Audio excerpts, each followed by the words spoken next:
retrouve une nouvelle fois Christophe Méchain en baie de Douarnenez. L'auteur tient à me faire découvrir de petites grottes, qu'on appelle ici des houles, situées dans les falaises de la plage de l'Estrevette. Alors Christophe, on se trouve à quel endroit exactement ici? Alors on est au bout de la terre hein. Voilà, on est au bord de la baie de Douarnenez sur la plage de l'Estrevette, qui est à l'entrée de la presqu'île de Crozon et qui dépend de la commune de Plomodiern. Et donc cette plage de l'Estrevette, elle était connue avant, jusqu'au 19e, pour abriter dans ces falaises, comme ici, on peut le voir derrière moi, des habitations à Corrigan. C'est un trou dans la falaise, c'est ce qu'on appelle une houle. Ouais. C'était les gens d'ici considèrent avant que c'était là que vivaient les Corrigans. Et donc les Corrigans, c'était des petits êtres d'une trentaine de centimètres de haut, avec des grandes oreilles, tout poilus, tout noirs, avec des yeux rouges. Ouais. Et ils avaient des oreilles tellement performantes qu'on disait qu'ils pouvaient entendre n'importe quel secret. Et ce qui fait qu'ils connaissaient l'emplacement de tous les trésors en Bretagne. Et ils allaient les récupérer, puis ils les emmenaient sous leur maison, soit des dolmens, soit des menhirs.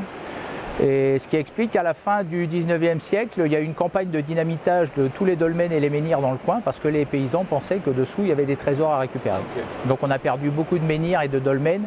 Quand on parle de l'influence des légendes, ben ça c'en est une. D'accord.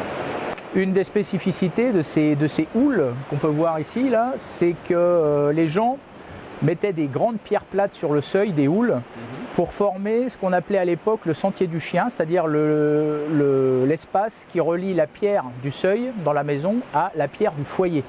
Ce sentier du chien, entre les deux pierres, là, c'est le sentier que prenait l'âme pour quitter la maison quand quelqu'un décédait. Donc on pensait que les Corrigans avaient besoin d'aide pour libérer leur âme au moment de leur mort, parce qu'ils étaient plus ou moins diaboliques. Et pour pas qu'ils restent sur terre à tourmenter les vivants, eh ben les vivants justement venaient mettre une grande pierre de seuil pour que le sentier du chien soit complet entre la pierre de seuil et la pierre du foyer de la maison du Corrigan et que son âme puisse s'élever normalement dans le ciel.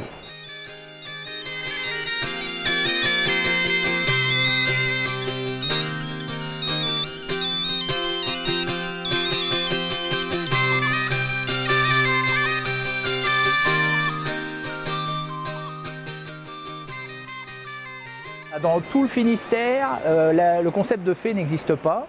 Quand on met le mot fée dans un dictionnaire français-breton, la traduction bretonne c'est Corrigan.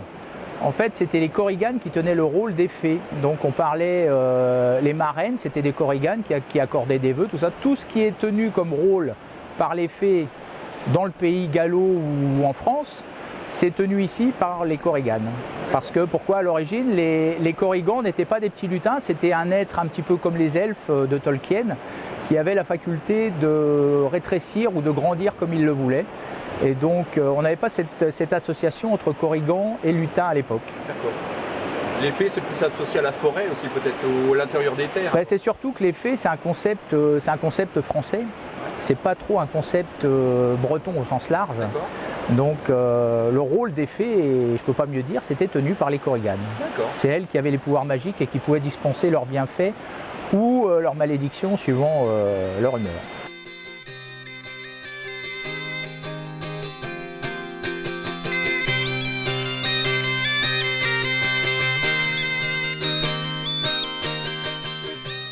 Direction ensuite le Cap de la Chèvre avec une histoire fabuleuse de géants dévoreurs de Corrigans.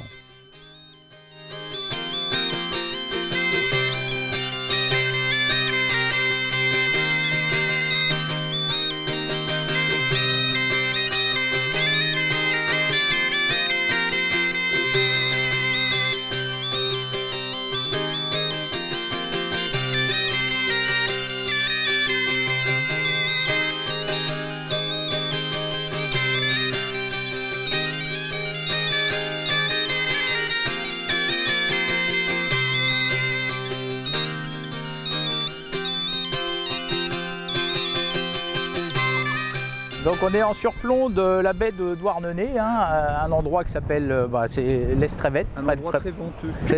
Près de la plage de l'Estrevette. Effectivement, il y a beaucoup de vent, il y a toujours du vent sur les hauteurs. Et on est pile poil en face la pointe de la Chèvre. Alors la pointe de la Chèvre, en fait, ça vient d'une erreur de traduction parce qu'à l'origine, c'est la pointe de Cavre. Et Cavre était un géant qui, comme tous les géants, avait l'habitude de gober les Corrigans. Ils étaient en guerre sans fin contre les Corrigans. Et un jour, donc, il arrive à choper un éclaireur Corrigan chargé de rameuter toutes les tribus de la baie de Douarnenez pour une réunion au sommet avec le roi. dans une des grottes de Morgat, vers Crozon là-bas. Et donc le géant Cavre décide de faire irruption pendant cette réunion pour gober le plus de corrigans possible et puis se débarrasser de cette engeance, cette vermine pour eux. Et donc il creuse un tunnel et puis le jour de la réunion, il déboule comme ça dans la grotte en hurlant et en essayant d'attraper les corrigans qui sont à sa portée. Manque de chance, il n'y a personne.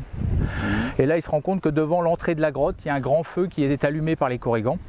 La fumée rentre à l'intérieur de la grotte, il voit qu'il va être asphyxié, il essaie de repartir par le tunnel qu'il a creusé pour venir, mais les corrigans l'ont pris de vitesse et ont fait écrouler le tunnel.